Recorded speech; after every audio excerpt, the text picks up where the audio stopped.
You know, right off the top of the program, we had visual evidence of aurora borealis last night. One of the benefits of living up here, we're getting a show in the sky tonight. Take a look at these two little dots that you see here. The bright one, as we're looking from our home of economy location at Grand Forks, that is the planet Jupiter. This little faint one over here, that is the planet Saturn. Now we're going to switch sky cams. We've got the Grand Forks one. This is the Devil's Lake one tuned in on Jupiter. And this really is amazing. It shows the power of our sky cam network here. Particularly, look at this.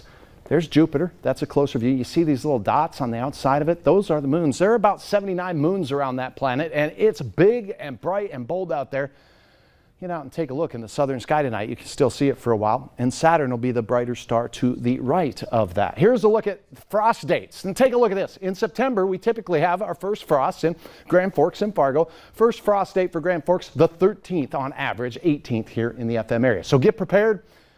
Maybe throw that ice scraper in the back of the car. Last year at this time of the month, the 8th and the 9th, we had our first frosts here in Fargo and Grand Forks. Well, it's not that cold yet, and I don't see it in the next couple of days, so we're good there. 58 on the thermometer out at Hector, 55 at Moorheads Airport. It's dry out there with calm wind. Perfect conditions for cooling rapidly overnight, and that's what's going to happen. That is what is happening. 56 in Bemidji, 54 in Langdon and in the Devil's Lake area right now. 59 though in Gwinner and Valley City. Here's a look at the satellite. We did have a few clouds and some passing showers through the arrowhead of Minnesota, just like last night. They dissipate with the setting sun. North flow around a low pressure system stuck in Hudson's Bay, keeping the entire region, including the Red River Valley and Great Lakes area, in a cool flow.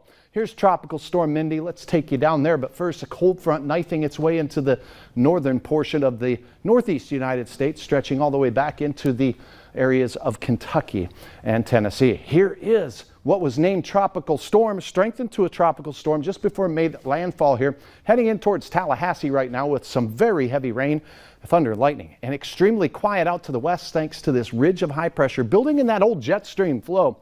Jet stream flow really steering the current for storms away from us. So I anticipate quiet weather as we close out our work week. Tonight, quiet.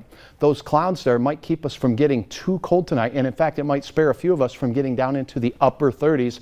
But we'll still see some mid 40s, maybe briefly lower 40s in that Walhalla area in the overnight hours. Many of us start out near 50 degrees. We'll see sunshine aplenty west and south. We'll see more clouds and passing showers from the midday hours on through your afternoon. Once again, best chance of that arrowhead of Minnesota, but more clouds out to the east. Expect a lot less wind, and late in the day we start to see a southerly flow return for our western counties. Light winds, perfect temperatures, perfect to get out and do everything outdoors. Looks like a beautiful day ahead. In Fargo, 48 to start it out. We'll see temperatures rise into the mid-70s. A lot of sunshine, winds southerly at only 5 to 15 miles per hour. Hutch can, well, take a little break on the old hairspray usage for tomorrow. Grafton, North Dakota, Fair Oaks Golf Course. What a great way to start the day. Unless you golf like me, then it'll really frustrate you. 83 degrees on a warm Friday to close out the work week. Then the weekend, a cold front moves through. We'll drop into the 70s. Next week, probably the best chance of any scattered showers and thunderstorms will be on Monday, as we will head into next week with more 70s. And notice no 30s here in Fargo. I will not rule it out for the far northern part of our valley. Hairspray. Take it easy on the hairspray tomorrow. Okay. All right. Thanks for the heads up.